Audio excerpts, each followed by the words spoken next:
solving and how every don't fully see them in the moment. Also on Saturday, during our session, we spoke about engaging content that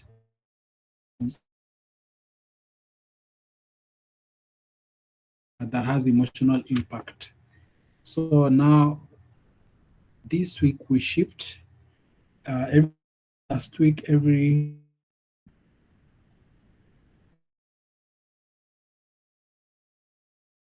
and this could also be personal to you at a personal level. Maybe you've been taking shortcuts, you've been compromising, you've been telling those kinds of choices,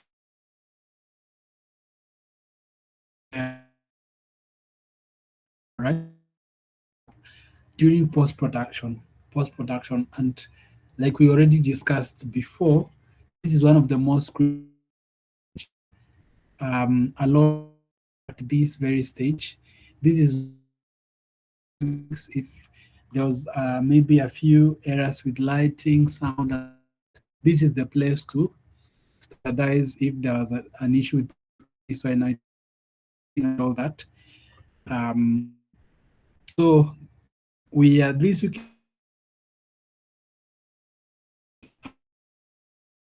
doing it practically. Will be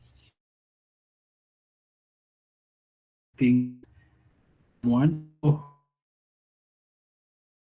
positions either together or start falling apart under pressure. And I want you to feel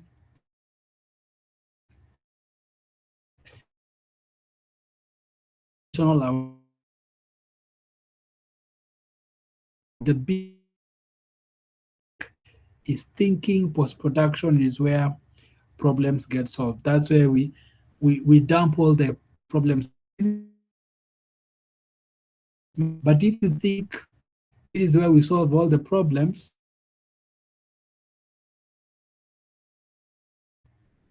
post-production is where problems get revealed, and those that are fixable can be fixed.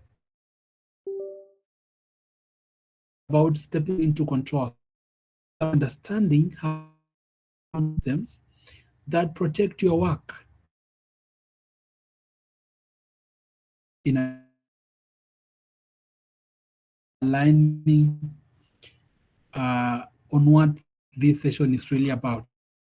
So today we are speaking about end-to-end professional post-production workflows. So we are just talking about workflows and all that. We'll also be looking at how AI can be integrated in post-production, the process as a whole. That will be on Thursday. But then again on Saturday, that's when we'll be practicing it, putting some of these things in practice, so that it's not just theory, it's something we can do, it's something you can do. So let's ground this properly by aligning on what the session is about. What you're doing today is a mindset shift, and I need you to consciously step into it. This is not a how to use Premiere Pro session. We're gonna get into that on Saturday. This session it's not about shortcuts or effects. It's about understanding the structure that makes all of that possible in a professional environment. All right. So when creatives don't understand systems, they rely on memory, instinct, and last-minute efforts. And that right there might work when the project is, if you're talking about a small project, it may work for you, but the moment things scale, which is the goal, we want our projects, everything we do to scale. The moment things scale, if you've been used to these shortcuts and all that, the moment you're working with more footages, tighter deadlines, or bigger collaborators, everything starts to break down. Everything starts to feel a little bit too heavy. So our objective today or tonight is to move us from that reactive way of working into something more intentional. You're going to learn how to design workflows that support you instead of showing you or rather, instead of slowing you down. And you'll begin to see how things like file naming, folder structure, um, all these things, um, version control, we'll begin to see them as not just technical habits, but they are creative enablers, because when your system is clear, your mind is free, all right?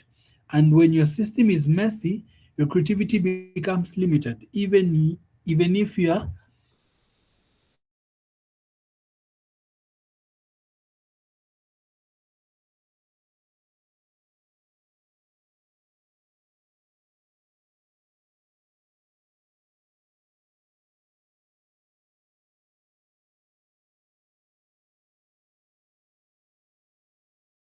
professional. But to do that, we need to change how we currently see post production itself. Because I want us to build a repeatable, scalable post production methodology so that it doesn't have to become a lot of work, it doesn't have to become too much work. Uh, we have to build repeatable, scalable post production methodologies. And um, I want us to look at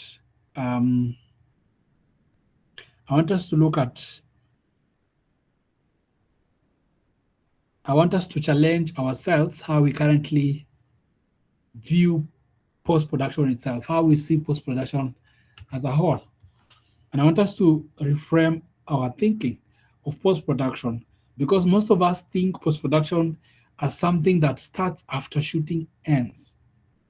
So that's how we basically handle it. Uh, we finish shooting, so we start post production. You wrap production, you go home, you open Adobe Premiere Pro or that editing software you use, and that's when post production begins. That's the common understanding, and it's also where most problems begin. This is also where most problems begin, because post production is not a phase. Post production is not a phase. It's a continuous system that actually starts the moment your footage is ingested, the moment you import footages into your laptop. Um, that's when it starts, right?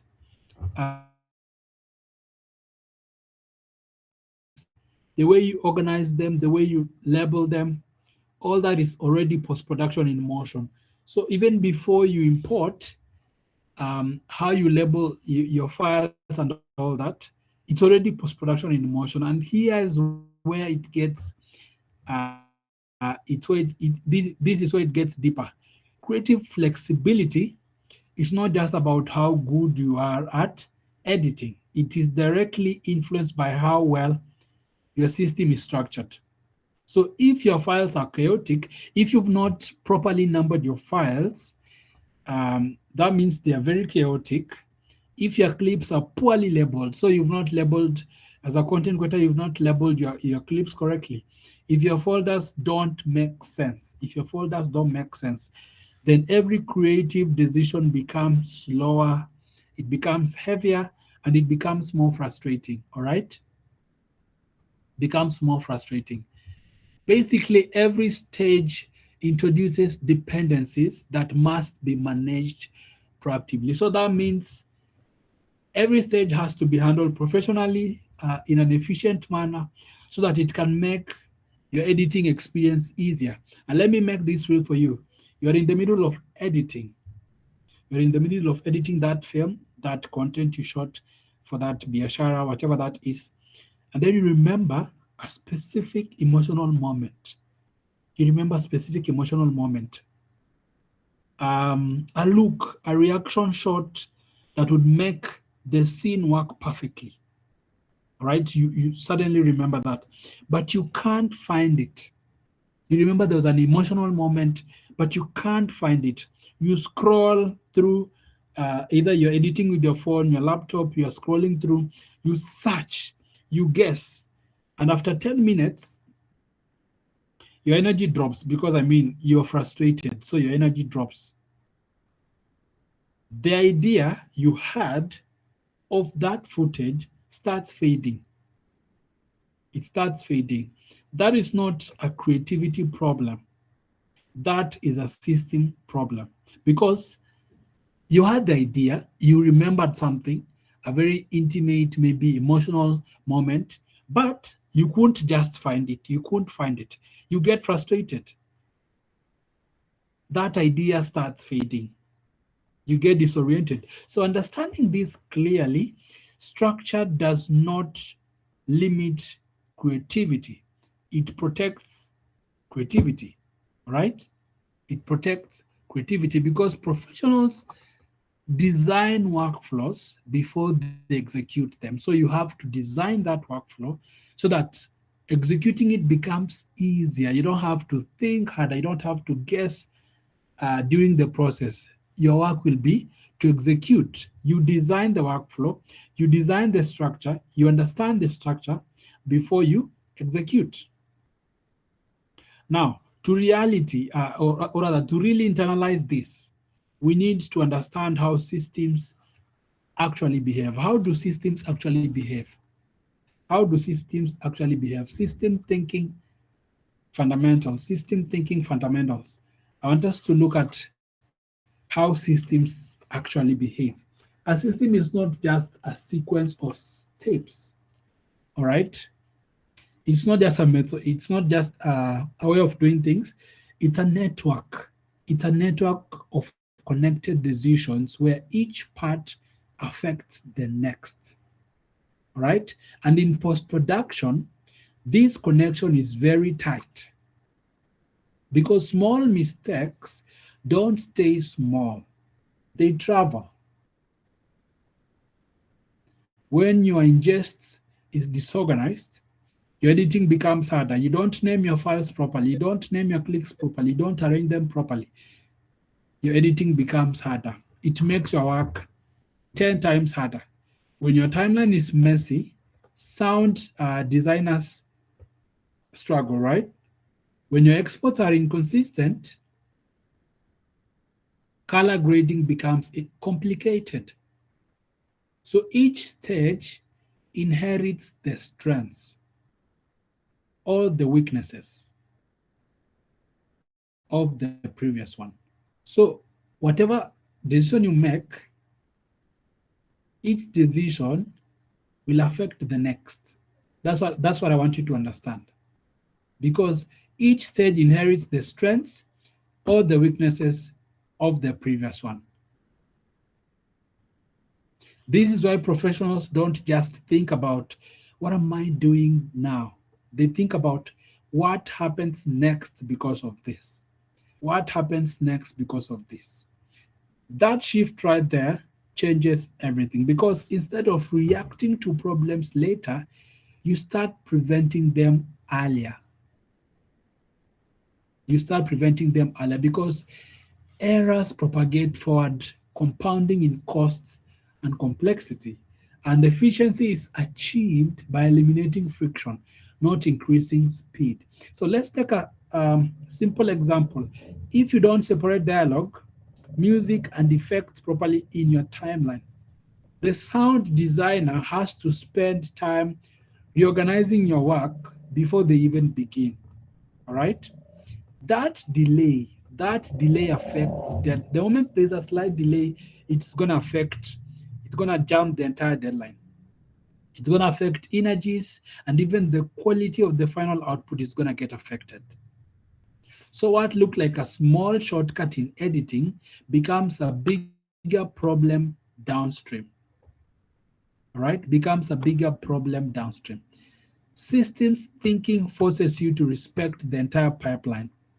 Systems thinking forces you to respect the entire pipeline, not just your part in it. Because structured systems reduce cognitive overload and decision fatigue.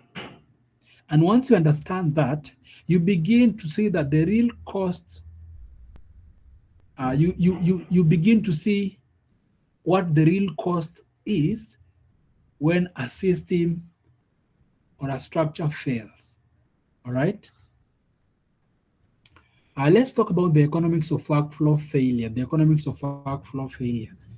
Our workflow failure is expensive, very expensive, but not always in obvious ways. It's expensive, but not in the most obvious ways. It doesn't always show up as money lost immediately. Sometimes it shows up as time wasted, energy drained, or opportunities missed. All right?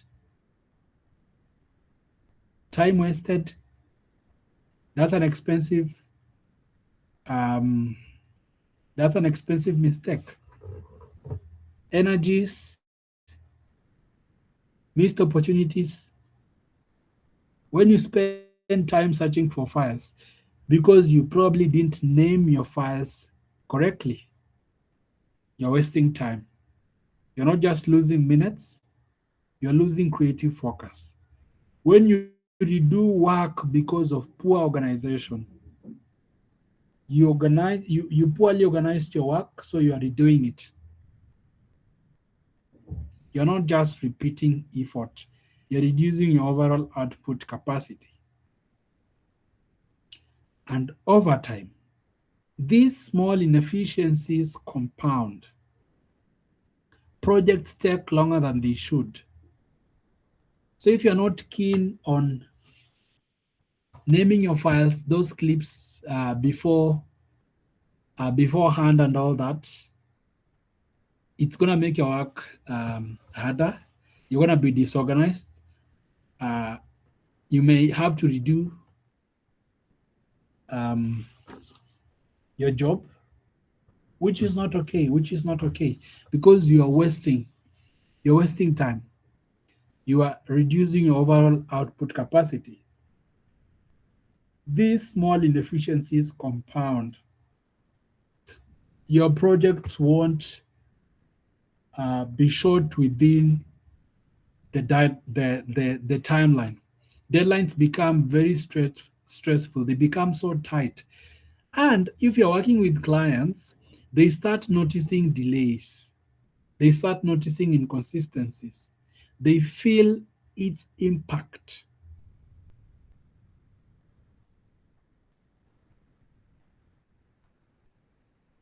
They notice lack of polish. And here's the hard truth. Clients may not understand your workflow. Clients may not fully understand your workflow. Hey, Yusa. Whether it's organized, yes.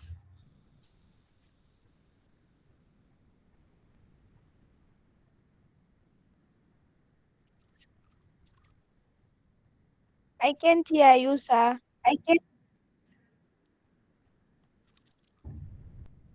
Sorry. Uh, are you able to hear me now? Are you able to hear me now? Yes, but you're very low. Okay, let me try and maybe increase my What? volume. Let me try and increase my volume. Maybe my tone is a bit slower. So as I was saying, clients may not understand your workflow, but they may feel the impact. They may feel the impact. If things are late, confusing or inconsistent, if your deliverables are never on time, trust starts to erode. Trust starts to erode. Okay. Um, Workflow failure in this case isn't just a technical issue, it's a professional credibility issue. The moment trust starts eroding, that means your clients will have less faith in you, which will also affect you in the long run. Because they always say consistency builds trust, and referrals only happen the moment clients have faith in what you do. So that means if your professional credibility has holes, has issues, has dents, that means that it's going to affect you in the long run. It's going to affect your pricing, it's going to affect your clients, your relationship with your clients, which which is something that we are not aiming. So this basically means the solution is not always working faster, right? It's designing better. So that means we need to have better workflow systems. We need to have better structures in our editing workflow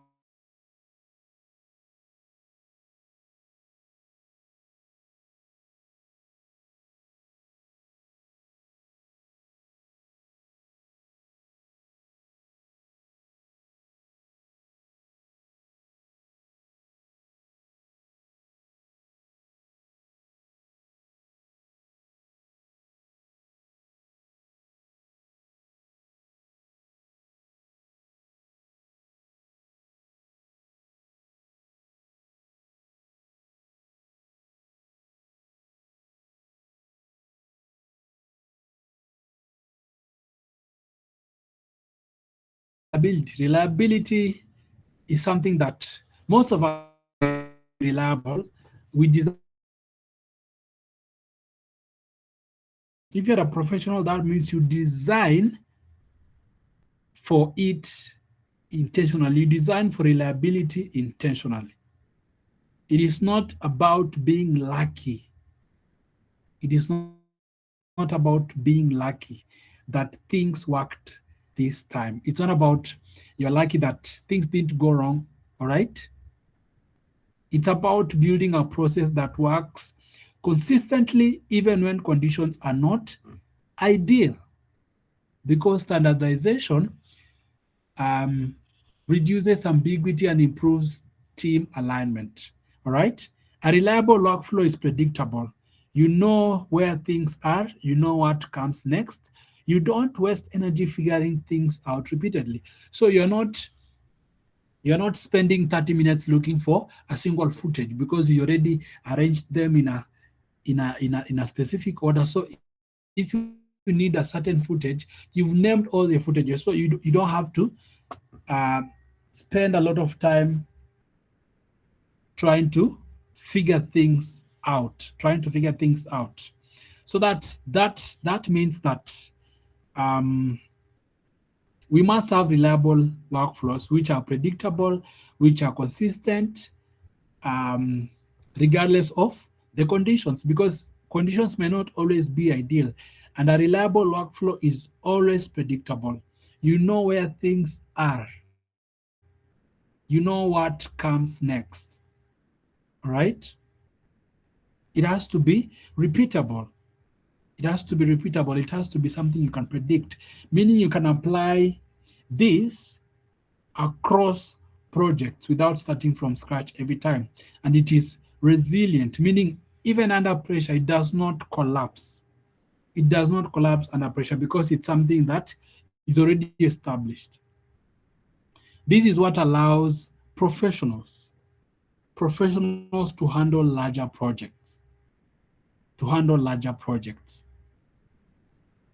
tighter deadlines, bigger collaborations, and they are able to handle it without chaos. So think of it like infrastructure. A well-built road system can handle heavy traffic without breaking down, but a poorly built one becomes congested, becomes confusing, it becomes unusable eventually. It becomes unusable. So our workflow is our infrastructure as creatives. Our workflow is our infrastructure as creatives. Our workflow is our infrastructure as creatives. So before you go further, I want us to pause and reflect for a moment. I want you to think honestly about your own process right now, not the ideal version, but the real one you currently use. The real one you currently use. Where do most workflow failures originate in your current process?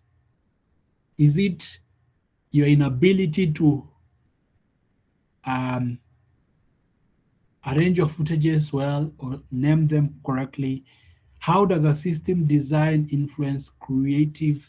How does um, system design influence creative performance under deadlines?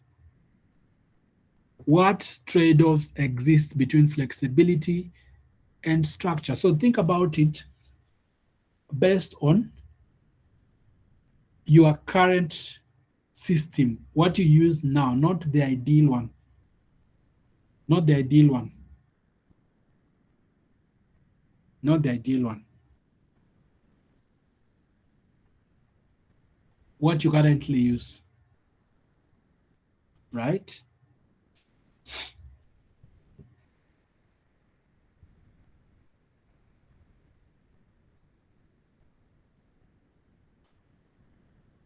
Yeah, so you think about that.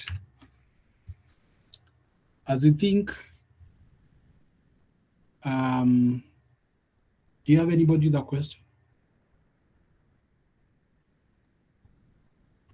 I hope I'm audible enough though. Are we all able to hear?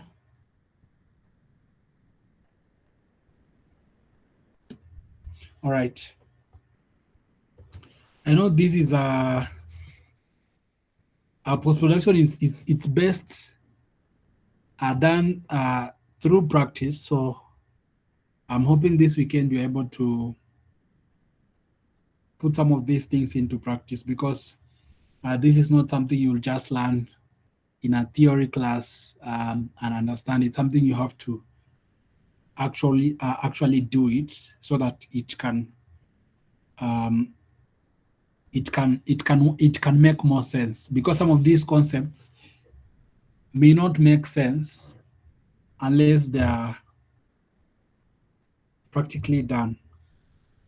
So if you have a question, kindly you could type. Let's look at a media ingest. Media ingest is often treated as a simple technical step, just copying files from a card to a computer. That's how most of us understand ingest. But in reality, it's one of the most critical stages in the entire post-production process, because it establishes the initial integrity and organization of our projects, all right? Of our projects. When we ingest media properly, we are not just moving files. We are verifying that everything is complete, accurate, and usable. All right? So by doing so, we are ensuring that no files are missing in this very stage. We are ensuring that no files are missing in this very stage. No data is corrupted. You don't want to import corrupted data, and everything else is structured in a way that will support the rest of your workflow. So it's not just about ingest, it's not just as simple as copying files from your card to your laptop, or transferring files from your camera to your phone. No, it's a process where you ensure that no files are missing, no data is corrupted, and everything is structured in a way that will make your work easier once you start editing, right? If something goes wrong at this stage, if something goes wrong at this stage, it often goes unnoticed until much later, and by then it goes unnoticed until much later, and by then the consequences are usually much harder to fix. They're usually much harder to fix. So imagine discovering during editing, like when you're just editing, that's when you discover that a key clip is corrupted or missing. Like that clip is not working, right? That's when you discover that it's either corrupted or missing. It's either corrupted or missing. Imagine what that will look like for you. At that point, your options are going to be very limited, and the impact is usually significant. So, what could have been prevented in a few minutes during the ingest becomes a major problem later. You've ingested files, and then you realize that either footage is corrupted. So when a footage is corrupted, meaning it's not working, the format is wrong, maybe something is wrong with the footage, it's not working, or it's missing. You went for a wedding shot, when you get to the house, you realize that that shot, when they're exchanging the vows or the rings, that moment is missing. That's a very sensitive moment. And the impact, you have limited options right there, because you can't ask the bride and the bridegroom to redo that moment and all that. But if you notice sooner, then there are things that can be done. So ingests is not just a starting point, it's a foundation of trust. If you cannot trust your media, you cannot trust your process. And once your media is ingested properly, the next layer of structure becomes critical. The next layer of structure becomes critical. It's important to verify during that process because it ensures completeness and it prevents silent corruption. So having structured ingest systems eliminates ambiguity in later stages. Ambiguity meaning it eliminates um, the difficulty. It eliminates confusion in later and the final stages. So the next layer of structure becomes very critical. How you name things. How you name things. All right? How you name things. Some sections still lean lighter than they should. And I want us to fix that properly and commit to depth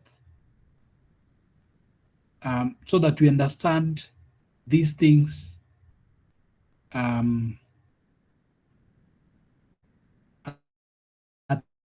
a deeper level. How we name things. It's not just simple. File naming architecture. File naming is one of those things that feels small. It almost feels like the most insignificant part. File naming feels so small, feels so insignificant until the moment it breaks your entire workflow. Until the moment it breaks your entire workflow. And the reason it becomes such a big issue is because naming is not just about labels. It's about encoding meaning into your system. When a file is named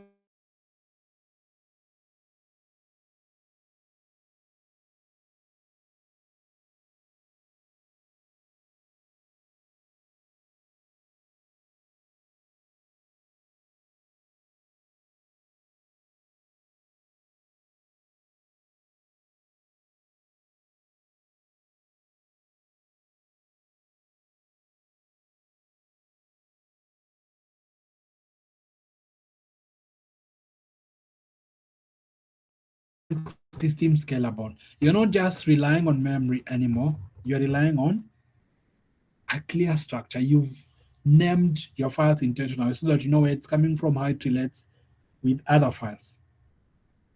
Think about a scenario where you have clips named, for example, clip 001 or clip 002, whatever that is, whichever way you may desire to name your clip. Maybe you've named it final, new final, final, whatever that is. That's how some of us name our files. It may sound funny, but it happens all the time. You've named your clips in a certain way. And in that situation, every decision becomes slower because you're constantly guessing. Now, which one is the final or which one is the whatever that is? You're constantly guessing. You're constantly guessing. You're constantly trying to figure out things. And guesswork is the enemy of efficiency. The moment you are guessing, that means you're not. You become less efficient. less efficient. Now, I want us to compare that to a structured naming system where each file includes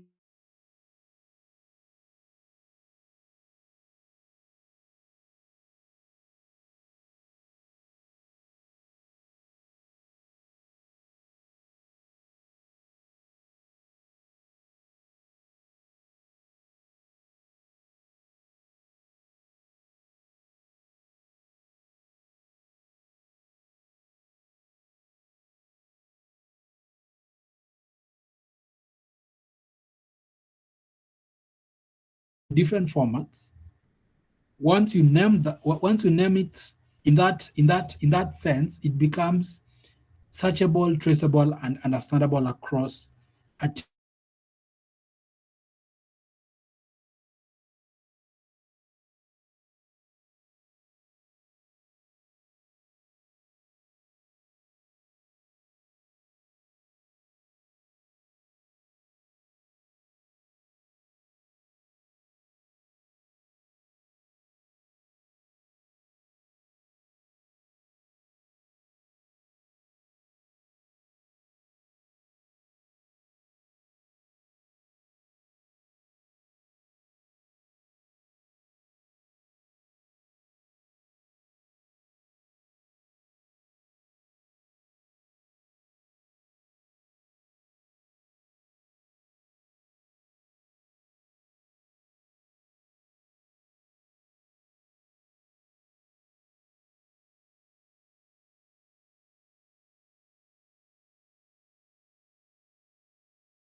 layer is spatially, right? Because effective systems scale without increasing complexity. So let's understand the next layer, which is understanding how files are organized spatially. Um, let's look at folder structures and hierarchy. Folder structures and hierarchy. Folder structure is the physical architecture of your workflow.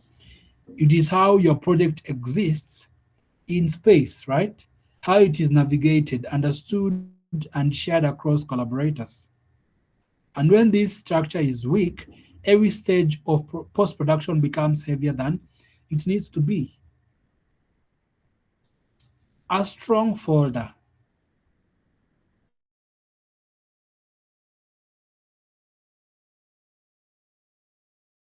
acts the logic of the workflow itself.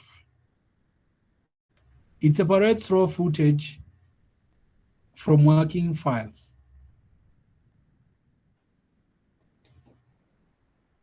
It separates raw footage from working files. It separates working files from exports.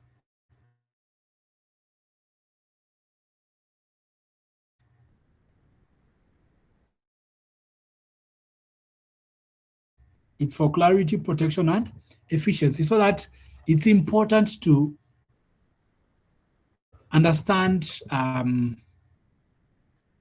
folder naming, because it makes our work way easier. It makes it possible, because clear separation between raw working and final assets prevents confusion, right? Everything is mixed together. Everything is mixed together. When everything is mixed together, mistakes happen easily. If you mix raw working and final assets together, you're going to get confused. You're going to get confused, right? And mistakes happen easily. Files get overwritten, versions get confused, and people start working on the wrong assets because files get overwritten, versions get confused, and people start working on the wrong assets. That is how projects lose time and quality without anyone noticing immediately. Without anyone noticing immediately.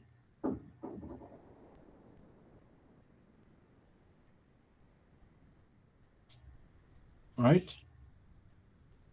Let's make it practical. If an editor accidentally works from a compressed export instead of the original footage because the folders are unclear, the final quality will definitely suffer.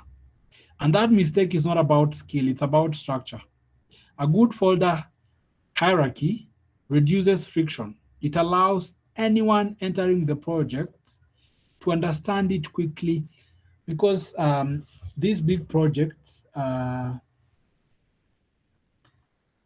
you would definitely find yourself working in a team setup. So it's very, very important to have a good naming hierarchy, okay? To have a good naming hierarchy because a good folder hierarchy reduces friction. It allows our team members, our team members um, to understand things quickly. If you're working with if you're working with someone on a project, it becomes easier for them to understand without you necessarily having to explain all the time. And that is what makes workflow. That is what makes workflows scalable beyond just one person. It goes beyond you operating as a solo. But even with good structure, even with good structure, there's a deeper issue we need to address. There's a deeper issue we need to address.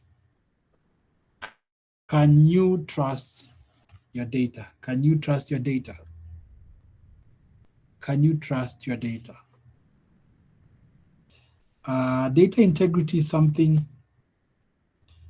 most of us think after something goes wrong, after we already made a mistake or something just failed. That's when you start thinking about data structure, and by then it's it's always already too late.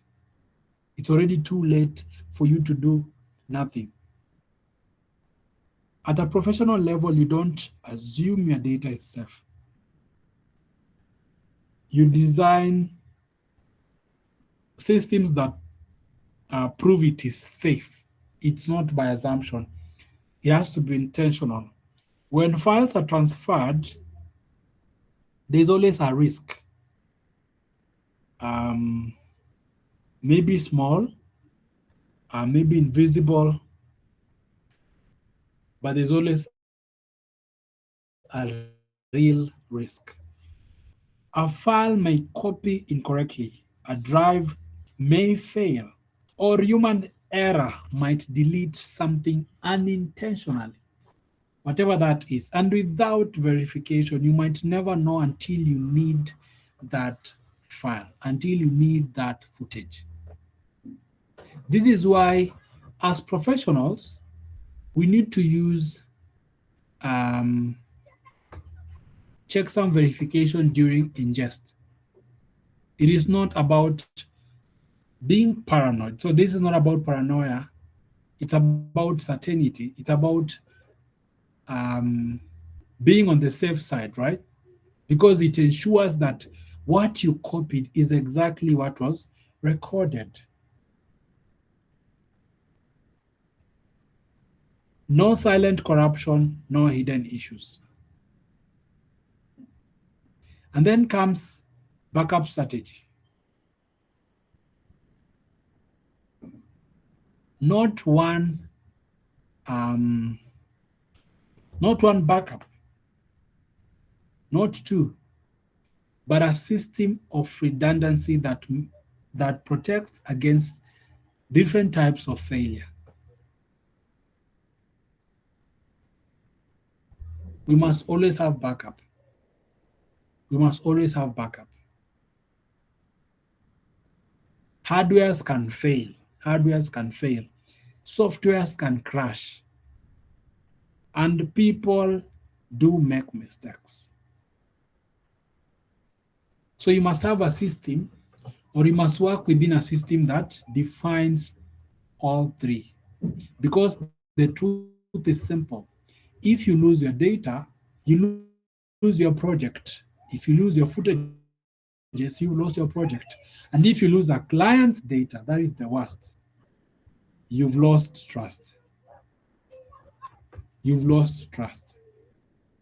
If you lose a client's, if you lose client's data, client's footages, client's files, you've broken trust. And once trust is broken, it's hard to bring it back. So data integrity is not about technical discipline. It is professional responsibility. It is professional responsibility.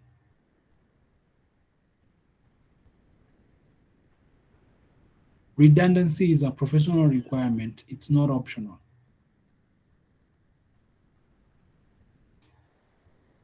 Now that your data is safe and structured, let's address how it evolves over time. Every project evolves. Every project evolves. Edits change, ideas shift, clients give feedback, and new versions are created. If you don't have clear structures, if you don't have functional structures, this evolution will always become chaos very quickly. And that chaos is what um, version control is designed to prevent. So version control is not just about saving multiple files. It's about maintaining a clear history of decisions. Each version should tell a story of how the project developed, what changed, and why it changed. Right?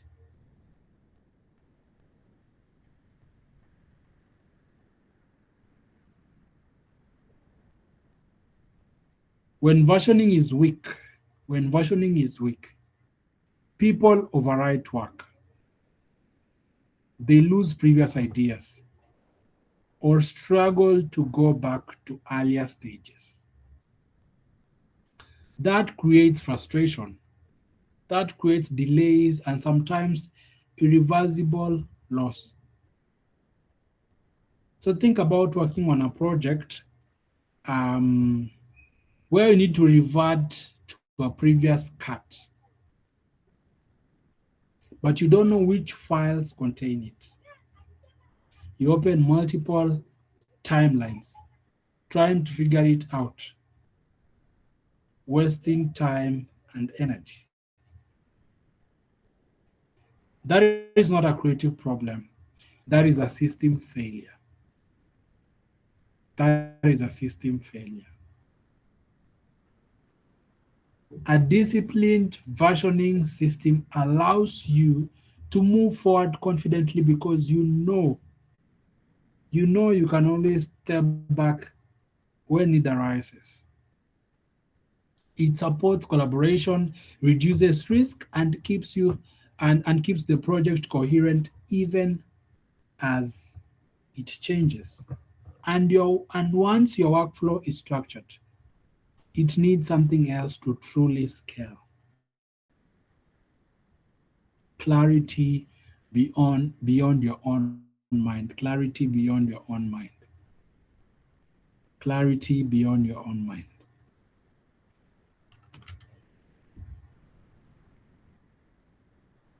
Our memories can be weak, so you need clarity beyond your own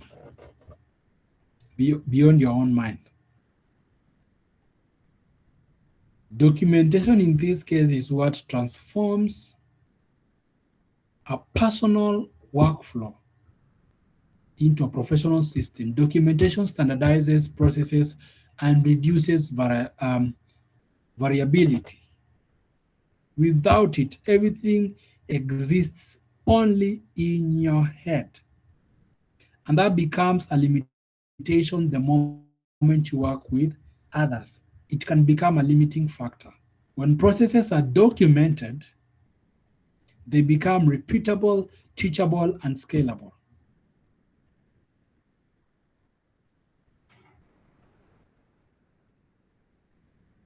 Anyone joining the project can understand how things are done without constant explanation. That reduces onboarding time. It minimizes errors and improves consistency across the team.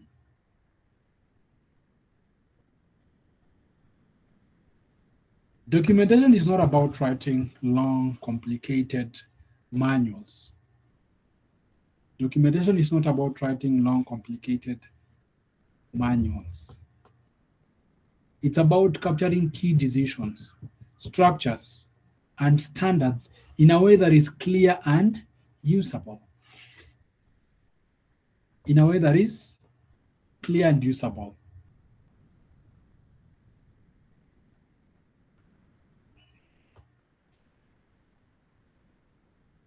For example, a simple document that outlines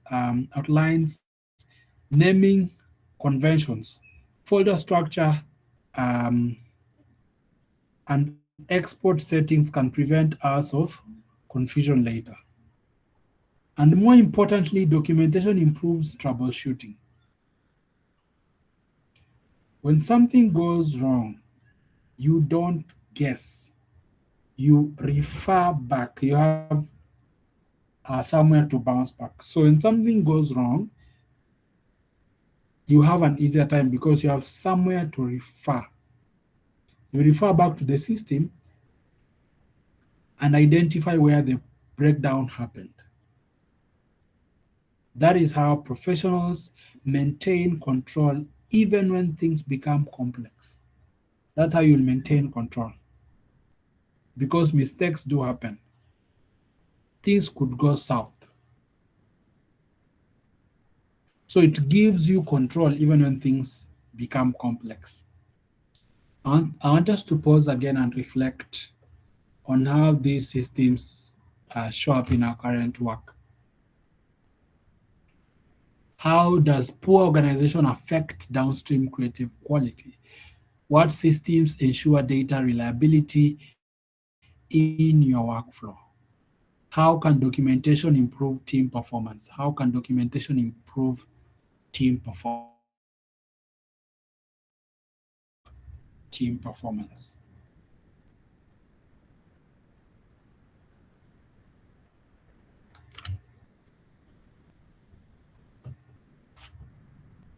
Anybody the question up to this point?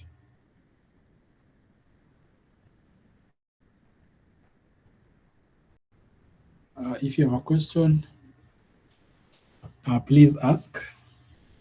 I know some of these concepts might be a bit strange to most of us, but like I said, we also gonna do some of these things practically so that you are able to have a better understanding of what we are talking. I know some of these concepts may feel a bit strange or ambiguous or incomprehensible, but we are going to do practicals on this so that we are able to understand, so that we're able to put it into practice, because some of these things can just remain to be theories unless otherwise. So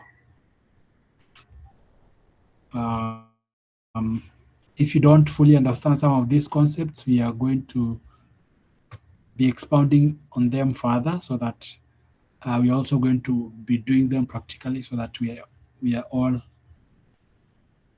at the same page. So if you are good up to this point,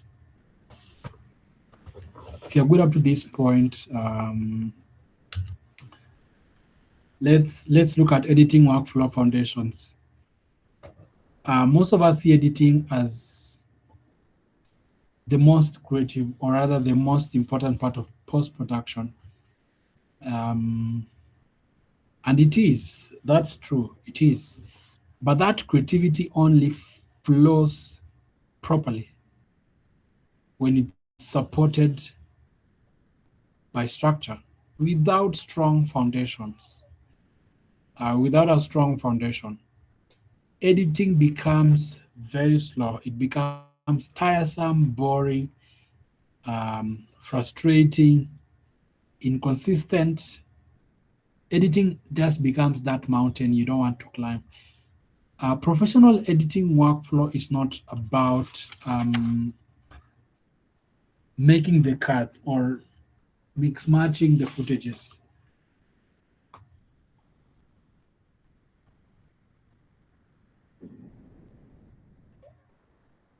There's a question: are these all in the pre to post? Um, this particular one you're focusing on post. This particular one you're focusing uh, on post production. Pre-production, it's a different, but some of these concepts are applied even before they need to be understood, or they need to be applied even before we ingest footages or ingest files. So this particular one focuses on post-production, and this week you're focusing on post-production. Um, in other words, we are just talking about editing. Um, so, like I was saying, editing is not just about making cuts, mix matching, and all that. It's about building an environment where the decisions we make, um, we can make them quickly and clearly. That environment is created through being organized, through being consistent, and being intentional um, in how we design these systems. When your workspace is structured, it's clear, you spend less time managing your timeline and more time shaping your story. Okay? When your system is clear, your focus stays on emotion, pacing, a narrative instead of technical confusion, because technical confusion is what slows us down. Yet we should be focusing more on emotion and pacing and all those other important things. If you have technical confusions or breakdowns, it slows us down. Let's make it practical. If every project you open has a different structure, different track layouts, different naming systems, your brain has to relearn the environment every other time, which becomes quite a difficult task in the long run. And that slows you down before you even begin. It slows you down before you even begin. So consistency removes um, that friction. You don't have to start every other time. It allows you to enter into your workflow already oriented, already focused, already set to create, right? To polish what needs polishing. And that foundation becomes visible in how you structure your timeline, because editors must think beyond the edit itself. Do you have a system that you can reuse repeatedly?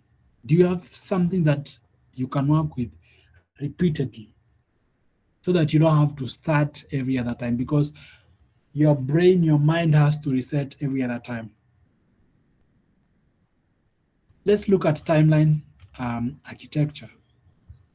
A timeline is not where you place clips. A timeline is where your entire workflow becomes visible. This is where your entire workflow becomes visible. This is where your entire workflow becomes visible, because it reflects how organized your thinking is. it reflects how organized your thinking is, how clearly, how clearly you communicate with others, and how efficiently you can move through the project. How efficiently you can move through the project. A well structured timeline is clean, it's logical, and it's easy to navigate. It's clean, it's logical, and it's easy to navigate. Tracks are arranged intentionally with clear separation between dialogue, music, effects, and visuals.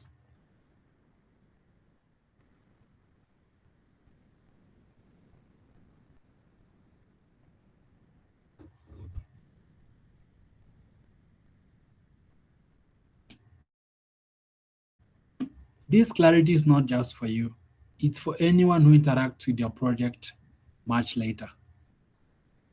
It's for everyone who just interacts with your project much later.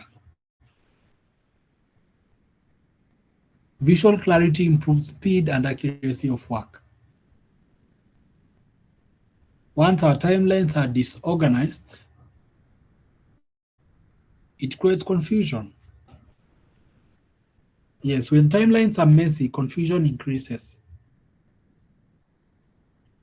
Editors lose track. As an editor, you lose track of elements. Sound designers struggle to interpret the structure.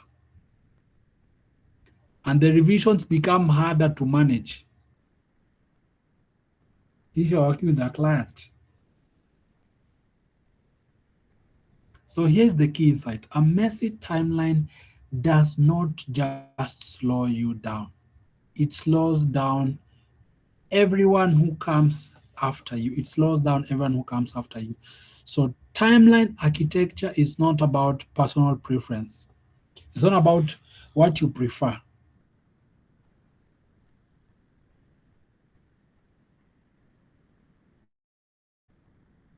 It's about professional communication. And that communication becomes even more important when managing large amount of assets. When managing large amount of assets. Asset management,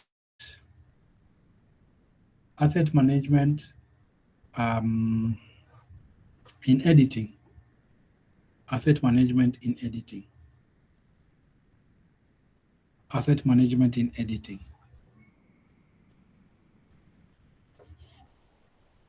Editing involves handling large volumes of media. This is where you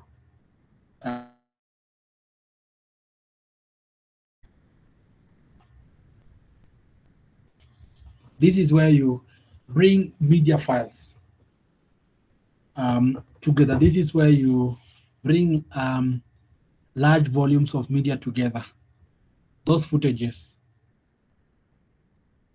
And without a structured system, that volume becomes overwhelming very quickly. It becomes overwhelming very quickly. Asset management is what allows you to control that complexity. It's what allows you to control that complexity instead of being controlled by it. Instead of being controlled by it. Beans, metadata, and tagging systems are not just organizational tools. They are decision-making tools. They allow you to filter, sort, and retrieve assets quickly based on what you need at the moment. You need at the moment. When assets are poorly managed, duplication increases, errors become more common, and time is wasted searching instead of creating. Think about working on a project where clips are scattered across different bins with no clear labeling. Every time you need something, you have to hunt for it. You have to spend minutes, hours searching for it. And that constant interruption breaks your creative flow. A strong asset management system keeps everything accessible, understandable, and ready for use, which allows your creativity to move without resistance. And as you build your edit, you must start thinking beyond the edit itself.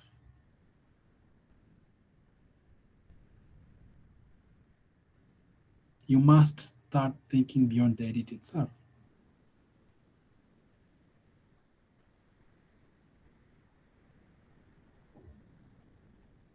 You must start thinking beyond the edit itself.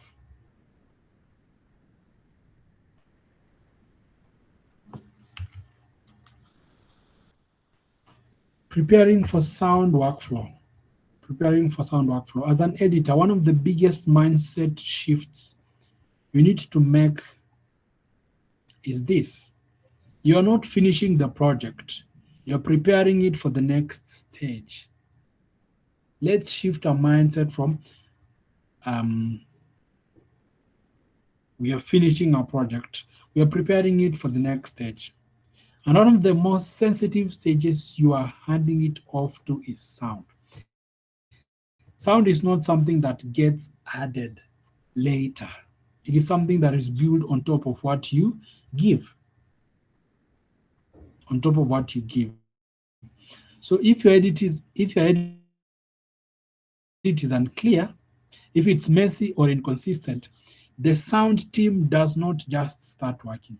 They first start fixing your structure. If your structure is poor, that means they have to spend hours fixing that. And that costs, or rather, it takes time. And time lost before, um, and that is time lost before creativity even begins. Preparing for sound means being intentional about how audio exists in your timeline. So dialogue should be cleanly separated, not mixed randomly. They should not be mixed randomly with music or effect. They should be separated clearly. Tracks should be labeled clearly so that anyone opening the project immediately understand what they are looking at. You don't have to explain to them unnecessarily. You don't have to take time explaining. They already understand. And beyond structure, there is also clarity of intention. There's also clarity of intention. If there are moments where sound design is important, those moments should be visible in your edit, not necessarily finished, but indicated. Because sound designers are not mind readers, they respond to what you communicate through your timeline. Let's make it practical. If dialogue is buried under temporary music, or if its effects are scattered without logic, the sound team spends time decoding instead of deciding. Instead of designing, they spend time decoding instead of designing. That affects both efficiency and quality. So when you prepare for sound properly, you're not just organizing, you are representing of the process. And just like sound, your edit must also prepare for another critical transformation: color. Preparing for color workflow. Because color grading is often misunderstood as something purely aesthetic, but in reality is highly technical. It depends heavily on how your edit is structured. When you prepare for color, when you prepare for color, you are essentially ensuring that your visual information can be translated accurately into the grading environment. That means consistent formats, proper sequence setup, and clear structure within your timeline. Because structured timelines simplify technical translation. Proper timelines simplify technical translations. If our timelines are inconsistent, if the clips are mismatched in format, if our sequence is poorly organized, the colorist spends a lot of time fixing technical issues before they can even start enhancing the image. And again, that is time lost, quality reduced, and pressure increased. So that basically means you are increasing pressure on someone else. Let's bring it closer. Imagine a project where clips have different frame rates, different resolutions, color spaces, and none of that is managed properly during the edit. When that project reaches color grading, things will break. Things will break. Images will shift, quality will drop, and the process will become unstable. The process will become unstable.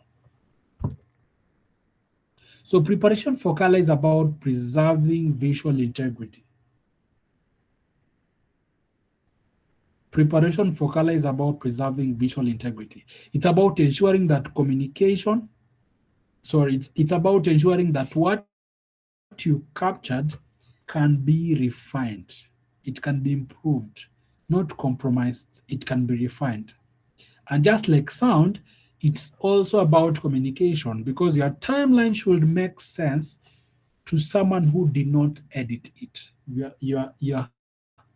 Your timeline should make sense to someone who did not edit it. But even with good preparation,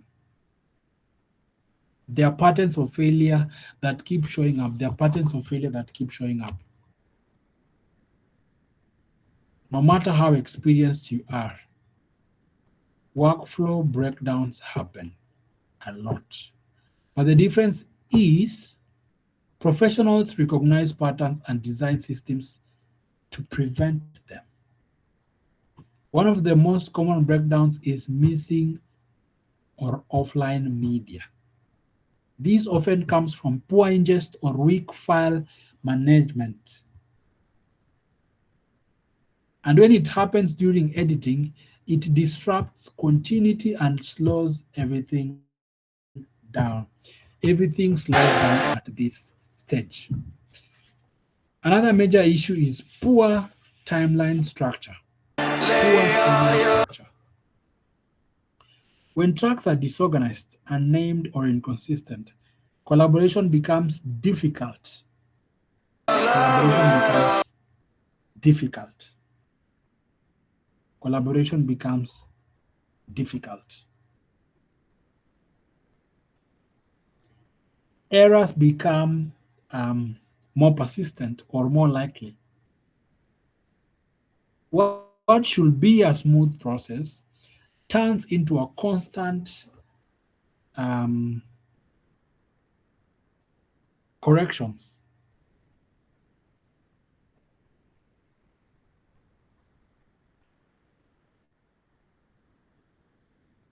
Lack of standards leads to inefficiency. Very many corrections.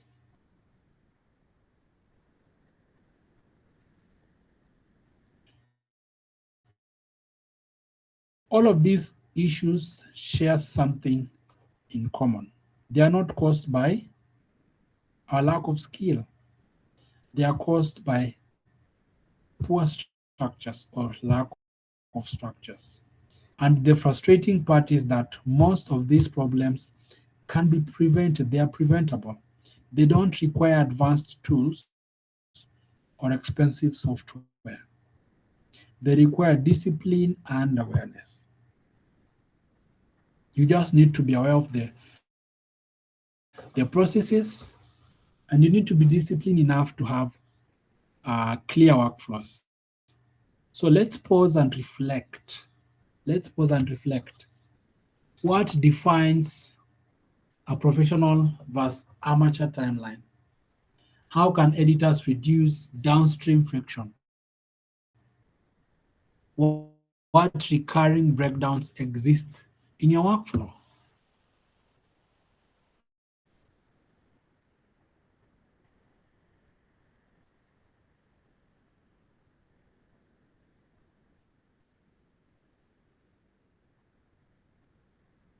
What recurring breakdowns exist in your workflow?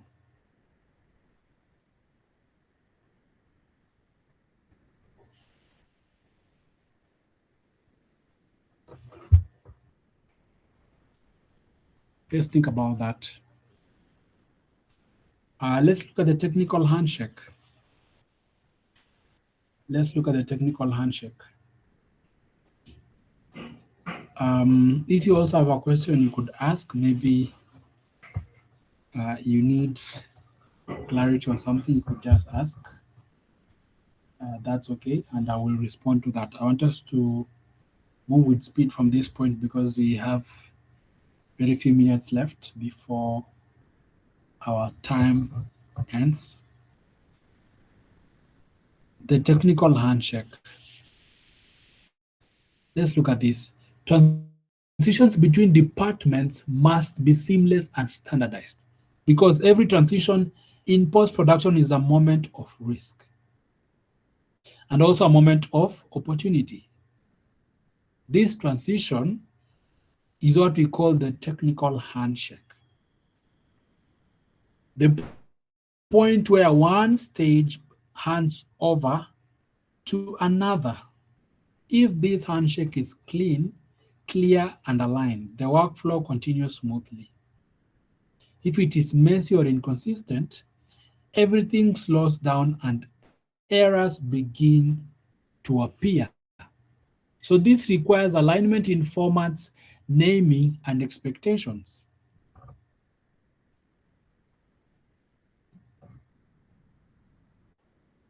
Because if the editor and the sound designer are working with different assumptions, or if the editors at the point of connection where they do the handshake, there's gonna be a breakdown. And I want us to make it practical. If you export audio without proper track separation, the sound team has to rebuild structure before they can begin. If you send poorly organized sequences to the color department, the colorist has to reinterpret your work before grading. That delay is not just technical, it is creative. It interrupts momentum.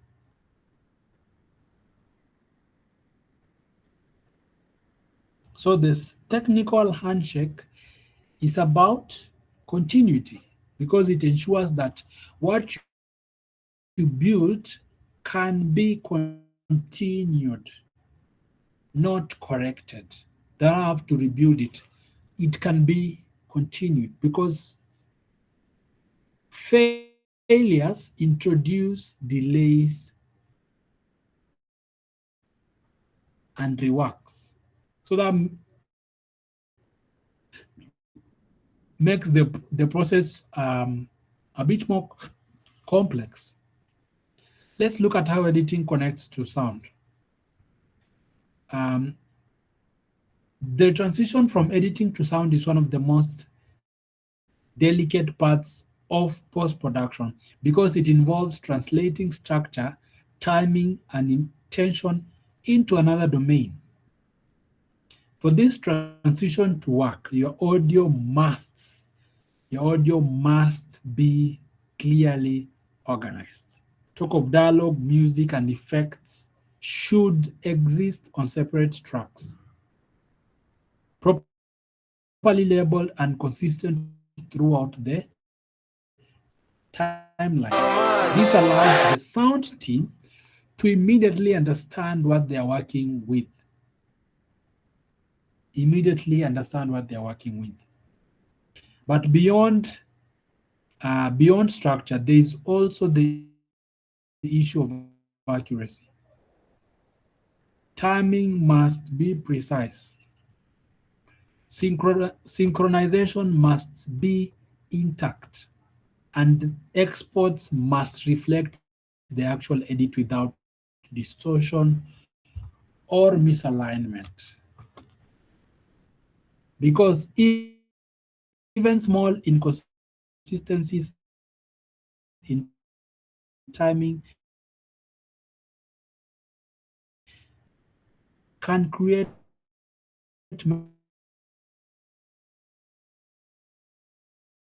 major problems in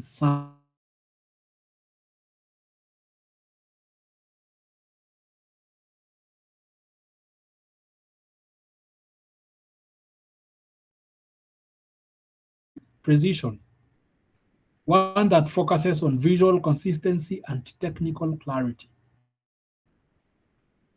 The goal here is to ensure that your edit can be accurately reconstructed and enhanced in the color grading environment without being um, misinterpreted.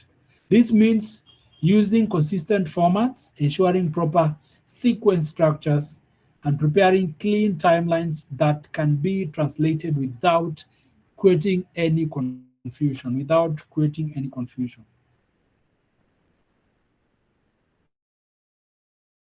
When the process is done well, the colorist can focus entirely on enhancing the image, shaping the mood, tone, visual storytelling. The colorist can focus on those. But when it is done poorly, the colorist is forced to spend time fixing technical issues before any creative work is done, before any creative work begins. So if clips are misaligned, if timelines are cluttered,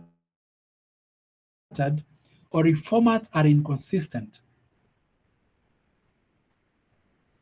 the conform process becomes complicated. And that increases the chances of errors and reduces efficiency, which also means the output won't be impressive. So just like with sound, this integration is about clarity. It's about consistency and preparation. And when multiple teams are involved, this becomes even more complex. Cross-functional coordination. Uh, Most of the time, post-production is not always a solo thing. It's not a solo activity. It's mostly a collaborative system, a collaborative space where multiple specialists, sound specialists, color graders, all those, they determine, they contribute to the final outcome. All right. And sometimes um, we may also have VFX artists who may also need to work together with this team within a shared structure. So when coordination is strong, the workflow feels smooth, the workflow feels efficient, the workflow feels aligned, and each team understands their role. Each team understands their inputs. Each team understands the outputs. But when coordination becomes weak at any point for any reason, bottlenecks will appear, delays will increase, and frustration will build. And the outcome will be confusing. compromised. So the key to cross-functional coordination is shared in terms of naming, in terms of structure, format, and communication, because without shared standards, every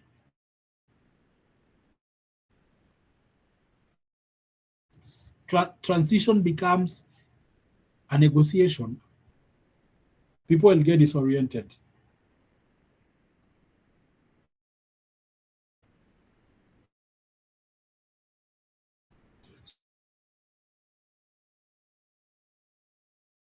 So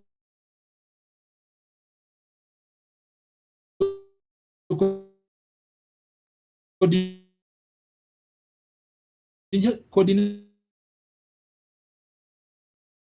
is what happens when departments use different standards.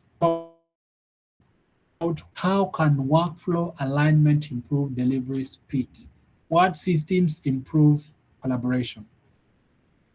Think about that. At this point, are there any questions? Because I want us to wind up. Our time is already up. Do you have any questions at this point? I want us to wind up our session today. A quick summary. Because what we've explored today is not just about a set of techniques, it's a way of thinking. It's a way of thinking. Post-production, when understood properly, it's a system of interdependent processes where each stage affects the next. Each stage affects the next. We've seen that organization and data integrity are not optional. You need to have backups. They are foundational. Without that, workflow design, quality, and reliability. All right? Strong systems reduce friction. They prevent errors and allow creativity to flow. Weak systems do the opposite. They create confusion, delay progress. It is this. Consistency is what turns effort into results. Consistency is what turns effort into results. When your system is clear, when your system is repeatable and reliable, you don't just complete projects, you build a professional standard, and that leads us to success. That makes our projects better. All right. So finally,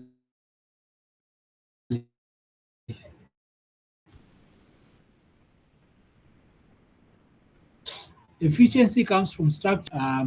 Is more valuable than solving them. They always say prevention is better than cure. Prevention is better than cure. Kindly mark your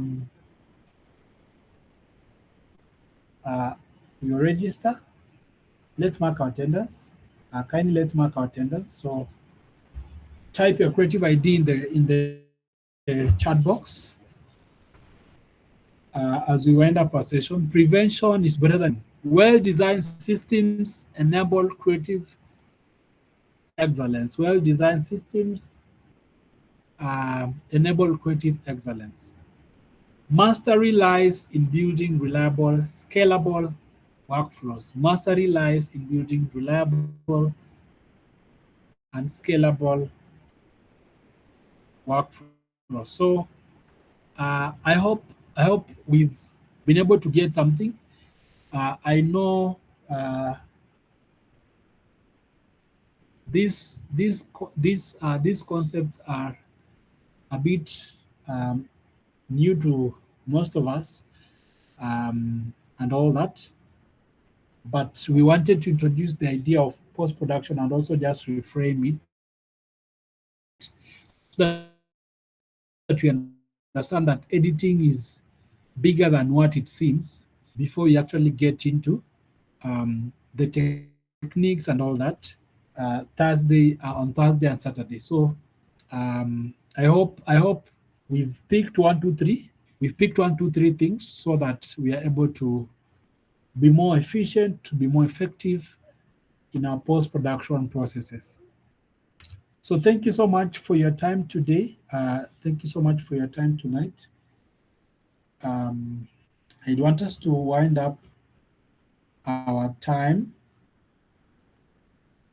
I want us to wind up our time today, um, so that we are able to move.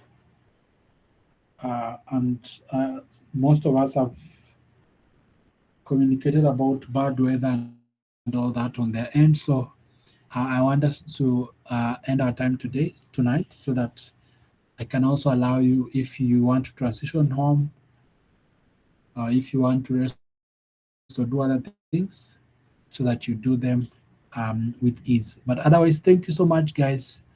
Um, I know this hasn't been one of the easiest sessions, but I'm sure by Saturday we'll be fully conversant with some of these concepts, and we'll be good to go. Otherwise, um, have a good night. I hope you've marked yourself present. You've written your you've typed your creative ideas in the comment section, so that all of us we are good. So have a good night. God bless you. See you on Thursday.